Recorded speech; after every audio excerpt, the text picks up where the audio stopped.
A child's tooth was found embedded in the floorboards of the master bedroom. It was a lower left incisor, a baby tooth, wedged deep into the Douglas fir as if stamped there by a furious heel. For years, every time Eleanor Maddox stepped out of bed, her bare foot would have passed directly over a tiny, pearlescent monument to a secret she and her husband kept for 2 decades. The people who eventually bought the house from their estate wondered, as you must be wondering now, how does a place known for its charity become a tomb of forgotten things? How does a family praised as saints preside over a quiet, methodical hell?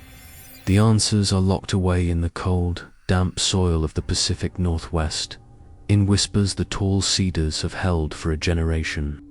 And today, we unearth them. If you're new here, we investigate the cases that linger in the shadows, the ones that challenge our understanding of the darkness that can hide in plain sight. Be sure to subscribe and click the notification bell so you never miss a file. The town of Port Fathom, Washington, is a place that feels perpetually hushed, tucked into a fold of the Olympic Peninsula. It's a community where the temps of salt water and damp earth hangs in the air year-round. Fog rolls in from the Strait of Juan de Fuca, softening the edges of the world, wrapping the small fishing boats and clapboard houses in a grey embrace. It's the kind of town where casserole dishes are passed over picket fences and gossip travels no faster than the afternoon mail. And at the center of this postcard community, perched on a bluff overlooking the water, was the Maddox home. They called it the Cedars, a sprawling 2-story craftsman that by the late 1980s had begun to show its age.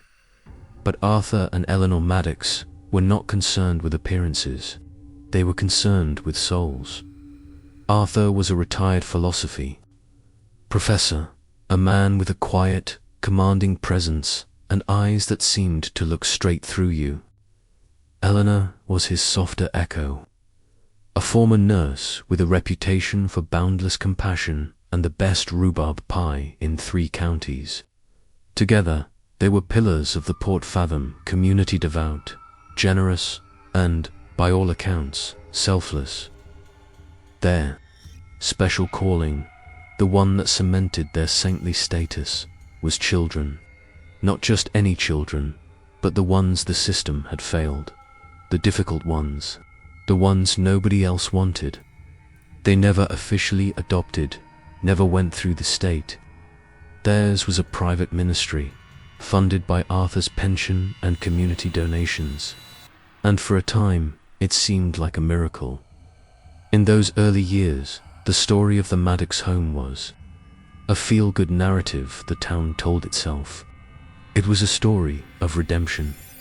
There was Samuel, the first boy they took in back in 1988, a 10-year-old with a sealed juvenile record and a habit of setting small fires.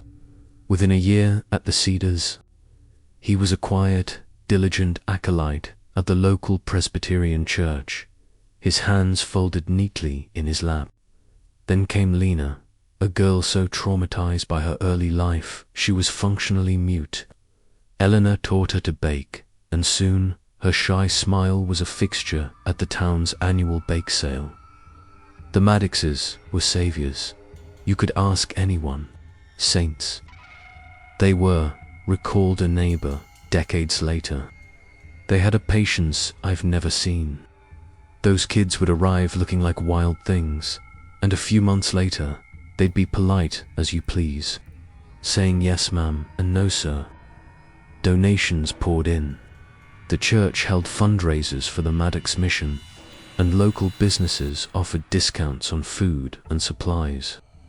Arthur would occasionally write letters to the editor of the Port Fathom Chronicle, quoting scripture and Stoic philosophy on the virtues of discipline and the purification of a child's spirit.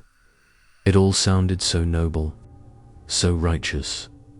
The children, numbering anywhere from 3 to 5 at a time, were presented as proof of the Maddox method's success.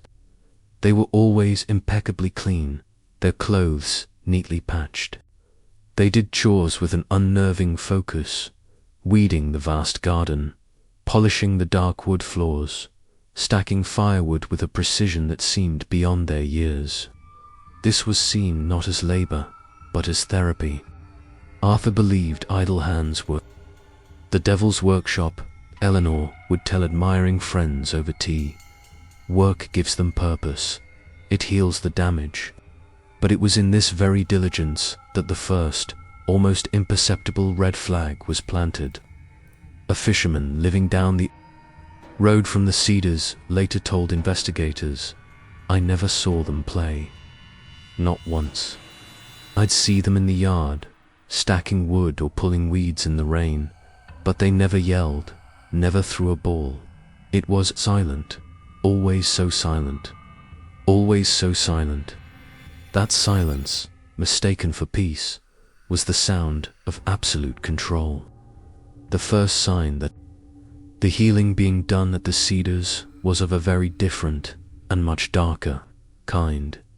The oddities began to accumulate slowly, like moss growing on stones, so gradually that, at first, they seemed like nothing at all.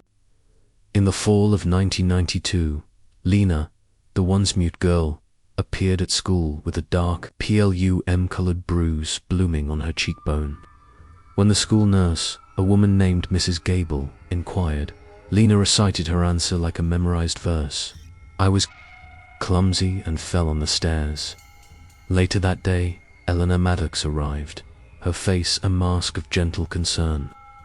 She explained that Lena was prone to accidents, her trauma making her unsteady on her feet. Mrs. Gable, faced with Eleanor's placid conviction, noted it in her log and let it go. But the incident stayed with her. She wasn't crying. Gable would later testify. She just sat there, staring at her hands. It wasn't the look of a kid who fell. It was the look of a kid who was waiting for the other shoe to drop. 3 years later, in 1995, a new boy arrived at the Cedars. His name was Michael.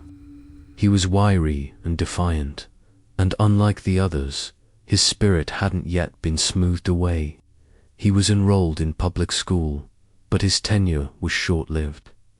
A teacher noticed he flinched violently whenever someone raised their voice. During a fire drill, the sudden clang of the alarm sent him into a full-blown panic attack, during which he curled into a ball and sobbed, "Not the quiet room, please." The teacher reported the incident to the principal. The next day, Eleanor withdrew Michael from the school, explaining that the public environment was too overstimulating for his fragile nerves. He would be homeschooled from then on. Like the others, he was rarely seen in town again. By 1998, the whispers had grown just loud enough to trigger an official response. An anonymous call was placed to Washington's Child Protective Services. The caller, whose identity was never confirmed, reported sounds of a child crying for long hours at night, and mentioned that the Maddox children looked thin and pale. A caseworker was dispatched. The resulting report, filed under case number YCP S98417B, paints a chilling picture of an opportunity lost. The caseworker, a man who was also a member of the Maddox's church, arrived for a scheduled visit. He found the house immaculate. He found Arthur and Eleanor to be cooperative and articulate, speaking at length about the challenges of rehabilitating deeply wounded children. He saw 2 children, Samuel and another girl, sitting at the kitchen table reading the Bible. They were polite, they were clean, they were quiet. The caseworker's final entry reads, "Allegations appear unfounded. Home environment is stable and supportive. The Maddoxes are providing a valuable community service under difficult circumstances. Case closed." The system had looked, and the system had looked away. Asterisk, the ideological underpinnings of the Maddox household were laid bare in 2001, when Arthur, emboldened by years of unchecked authority, gave a lengthy interview to a student journalist from a nearby college. The article, titled "Fathoming the Feral Soul," was a rambling monologue on his personal philosophy. In it, he described the children who came to him not as victims, but as vessels for generational sin and worldly corruption. He spoke of the need to break the will before one could rebuild the spirit. He used phrases like therapeutic isolation and nutritional purification. To a naive reader, it might have sounded like old-fashioned, tough love rhetoric. To those who would later dissect these words, it was a clear confession, a manifesto for abuse hiding behind a veil of academic and religious jargon. It was the blueprint for what was happening behind the locked doors of the Cedars. The final piece of the puzzle arrived in Port Fathom in the summer of 2004. Her name was Sarah Jenkins.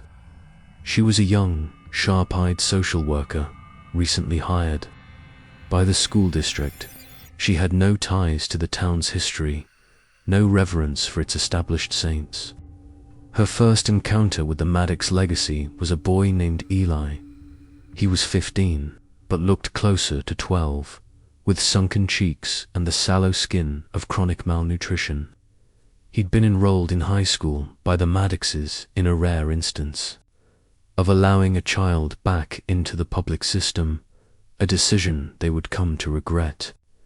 Eli was pathologically shy, speaking only in whispers and avoiding all eye contact. He wore long sleeves, even on warm days. Sarah, whose job it was to help students like him, was stonewalled. Her requests for a parent-teacher conference were politely deflected by Eleanor. Her attempts to speak with Eli were met with a wall of terrified silence. She knew, with a certainty that chilled her to the bone, that something was terribly wrong at the Cedars. She just had to wait for the silence to break. The dam of silence broke on a Tuesday in October 2005. It was a day like any other in Port Fathom of Farcast, with a fine mist that clung to everything. During third period biology, Eli stood up to go to the pencil sharpener. He took 2 steps and collapsed. His body began to convulse in a violent seizure, his limbs thrashing against the cold linoleum floor. The paramedics who arrived found a boy whose vital signs were dangerously unstable. As they loaded him onto the gurney, his teacher noticed that his long-sleeved shirt had ridden up his arm, revealing a constellation of small, perfectly circular scars, pale against his skin. They were old cigarette burns at the hospital, away from the suffocating influence of his guardians for the first time in years. Eli began to drift in and out of consciousness. The emergency room physician, Dr. Anya Sharma, noted signs of severe dehydration and malnutrition.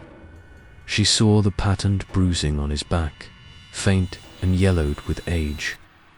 And as Sarah Jenkins, who had rushed to the hospital from the school, leaned over his bed, Eli whispered 2 words, his voice raspy and frail.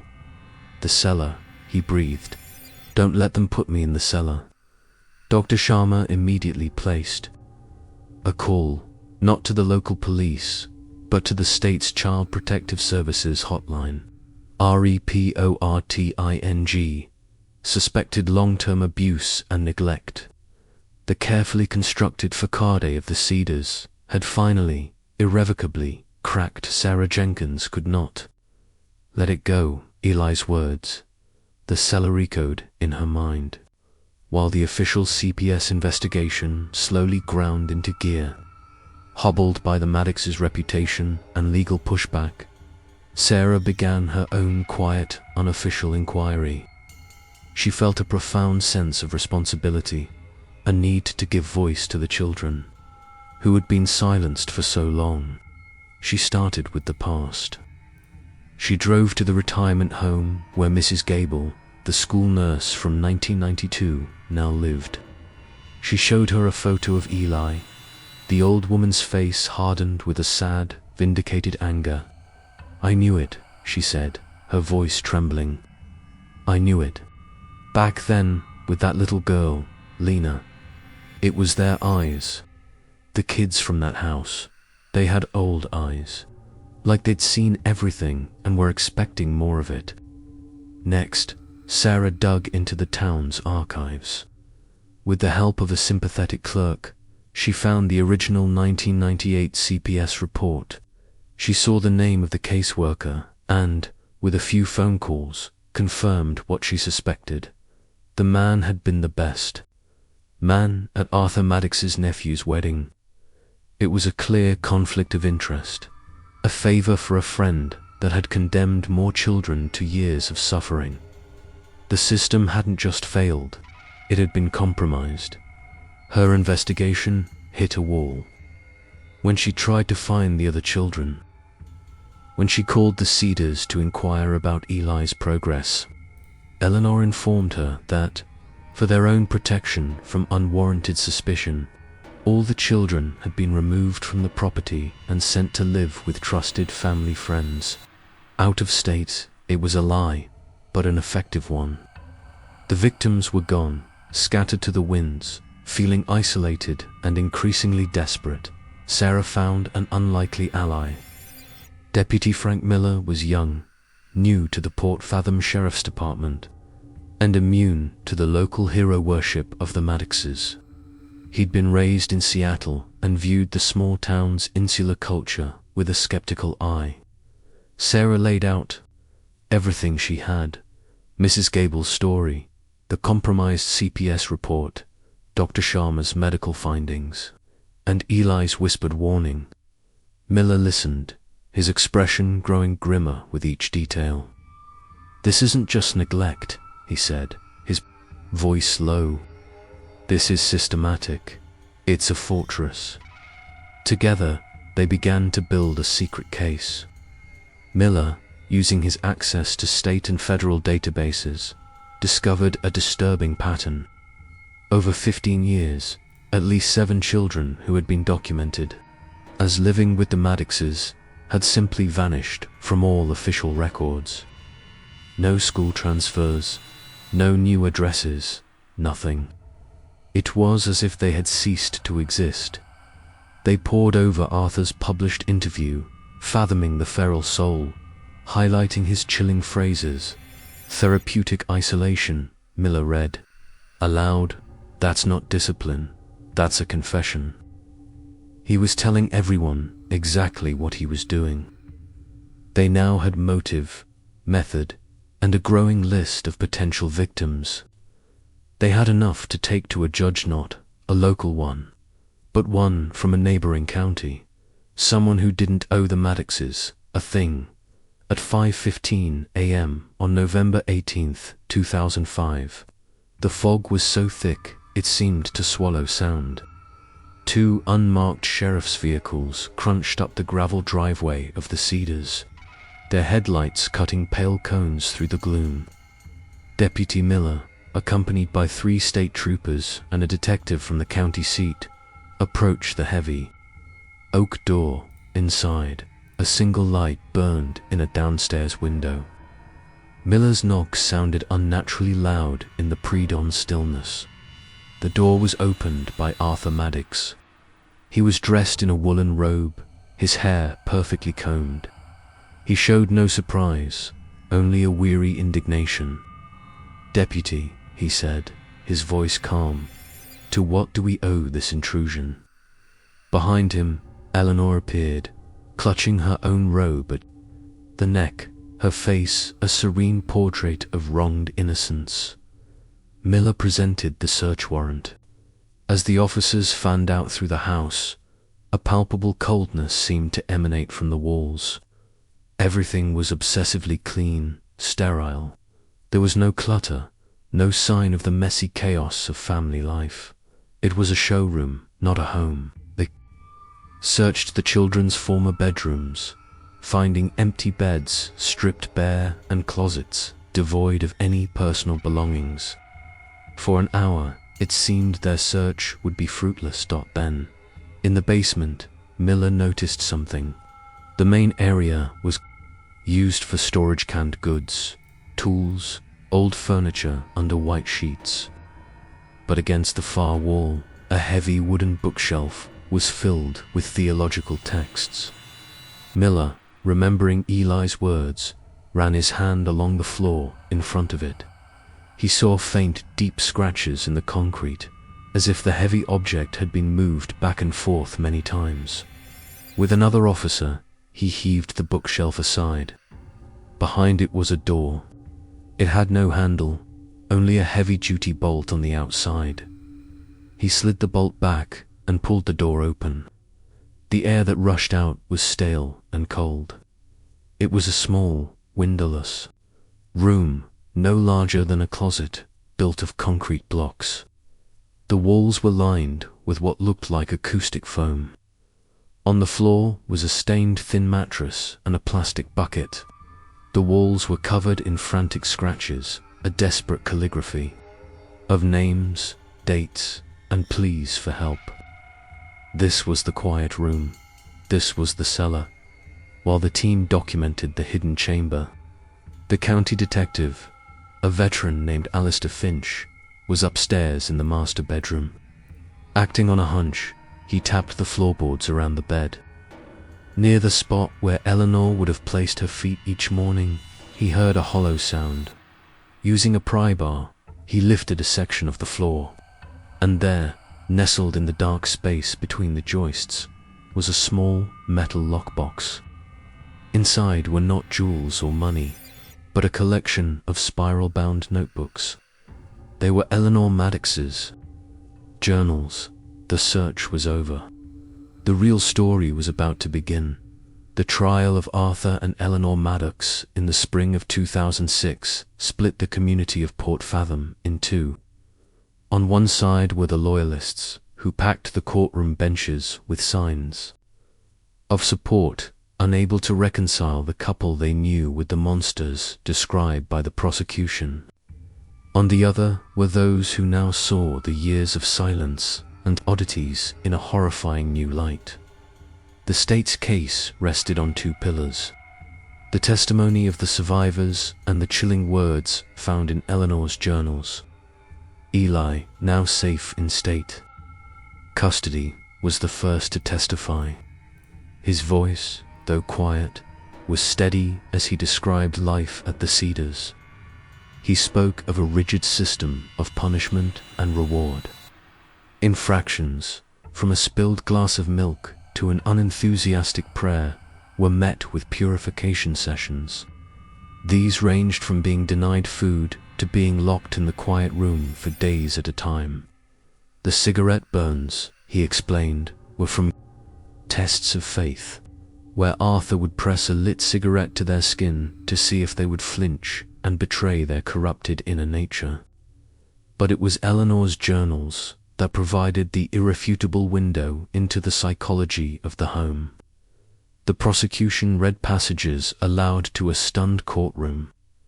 They were not the diaries of a reluctant accomplice, but the chronicles of a true believer.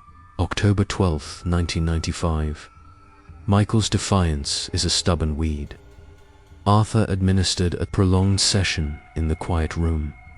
The soul's impurities must be scoured away with silence and solitude. It is a harsh mercy, but a mercy nonetheless. March 4th, 1999. Lena cried again tonight. A sign of lingering worldly attachment. Arthur has prescribed a 3-day fast to cleanse her spirit. I pray she finds strength. Hardship is the chisel that reveals the angel in the stone. A forensic psychologist, Dr. Julianne Croft, testified for the state, diagnosing the couple with a severe shared psychotic disorder, or folie à deux. Arthur, she argued, was the primary, the charismatic ideologue who created their twisted belief. system, a dangerous fusion of Calvinist predestination and pop psychology. Eleanor was the secondary, a willing and enthusiastic enforcer whose own identity had become completely subsumed by his day. Did not believe they were abusing children. They believed they were saving them, engaging in a holy war against sin itself, one small, terrified soul at a time. They pleaded not guilty, maintaining their righteousness to the very end. The jury found them guilty on all counts, including aggravated assault, unlawful imprisonment, and criminal neglect. They were sentenced to consecutive life terms, ensuring they would never again be in a position of power over a child. The story of the Maddox survivors did not end with the guilty verdict. For them, the trial was just one step on a lifelong journey of recovery. Of the 7 children identified as having passed through the Cedars for a significant time, 5 were located by authorities. 2, including Michael, the defiant boy, were never found, their trail going cold after Eleanor claimed they were sent to associates in another state. The children who were found, now adults, have had to learn how to live in a world they were taught to fear. One survivor, a woman who was once the girl named Lena, spoke to a documentary crew years later, her face obscured to protect her identity. "They took our names from us inside the house," she said. "We were number 1, number 2, number 3. It made us objects, things to be fixed. Reclaiming my name, Lena, was the first real step I took toward being a person again." Many suffer from complex post-traumatic stress disorder, struggling with trust, intimacy, and a deep-seated fear of authority. The house itself, the Cedars, sat empty for years, a dark monument on the bluff. It was eventually sold through the estate. The new owner, a writer from Seattle looking for a quiet retreat, was the one who, during renovations in 2012, pried up a loose floorboard in the master bedroom that the police had missed. Inside, he found a small, forgotten box. It didn't contain journals, but the artifacts the children had been forced to leave behind: a faded blue ribbon, a small wooden bird, a single perfect seashell, and, wedged into a crack in the box's lid, a tiny baby tooth. He contacted the survivors network and, with their blessing, turned the overgrown garden where the children had once labored into a memorial. It is now a quiet, beautiful space, planted with native ferns and wildflowers, a place of peace where there was once only silent suffering. The horrors uncovered at the Cedars sent shockwaves through Washington's child welfare community. The case became a grim touchstone for systemic failure, sparking significant reforms.